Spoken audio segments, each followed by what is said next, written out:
E além disso, o agronegócio, apesar de ser extremamente importante para o Brasil, ele está pegando uma conotação assim um pouco de vilão. Muito. Até por isso o título do podcast. O que é Porque até tem muita estranho. desinformação, Tem essa é muita a questão. desinformação, lógico.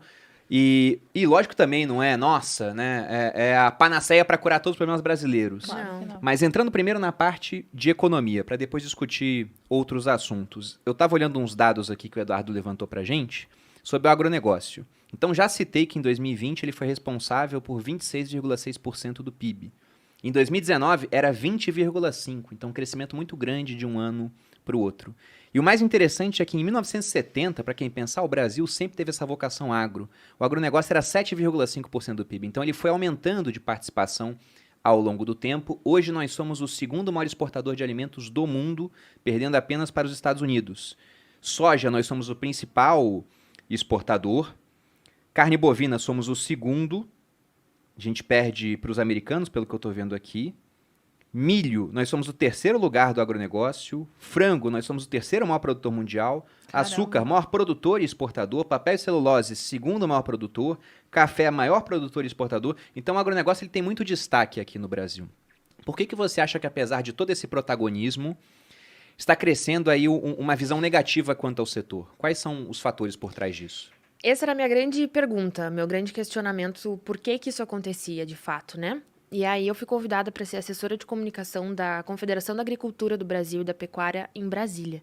Então eu larguei a fazenda, fui morar numa kitnet em Brasília. Então a pessoa surtou, enlouqueci, tive crise de pânico, um monte de coisa, mas valeu a pena, porque daí de fato eu consegui ver o agro de uma maneira nacional, de uma maneira ampla, e eu consegui ter noção do tamanho do nosso país.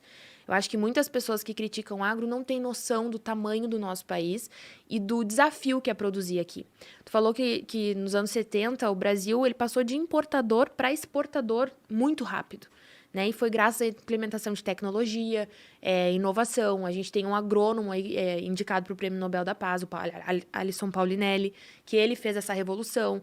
Fundação da Embrapa. Pro Nobel da Paz? Nobel da Paz. Olha, que um interessante. agrônomo brasileiro, ninguém fala isso. Ninguém fala isso, que loucura. Então, e assim, e as pessoas escutam outras personalidades, e aí eu venho porque que eu acho que o agro se tornou um vilão, porque ficou muito uma questão de ideologia, né? Ideologia, ativismo. Então, muitas pessoas consideradas imagens, figuras importantes no Brasil, e eu vou ter que citar a Anitta, porque vocês vão entender o porquê disso, mas falou muito mal do agro e ela tem mais de 55 milhões de seguidores. É uma responsabilidade gigantesca. E vocês têm muitos seguidores, sabem a responsabilidade que é dar uma opinião sobre certo assunto. Então, ela falou muito mal junto com a Luísa Mel, enfim, e aí foi juntando várias pessoas. E aí eu comecei a perceber, tá aí, tem uma geração ouvindo, porque hoje eles escutam muito mais um influenciador, um youtuber, Total. do que um técnico, do que um agrônomo, do que um pesquisador, do que um cientista. Então, eles se baseiam naquelas informações como verdade absoluta. E aí é difícil a gente mudar esse viés. Tanto que eu viralizei na internet em 2019 com uma paródia. Olha só que loucura, eu não canto e nem danço, gente. Eu já tinha visto um vídeo seu antes de te seguir. Eu viralizei com uma paródia que a Anitta falou mal do agro. Eu disse, caramba, se a Anitta fala do agro e ela canta, eu que falo do agro e não canto, vou cantar. E aí eu cantei e eu nunca imaginei que fosse viralizar. Eu saí de 5 mil seguidores para 25 em 48 horas, tudo orgânico, Caramba. foi muito rápido. E eu disse, ó, tá aí. O pessoal tá precisando de uma representatividade maior nas redes sociais, na comunicação.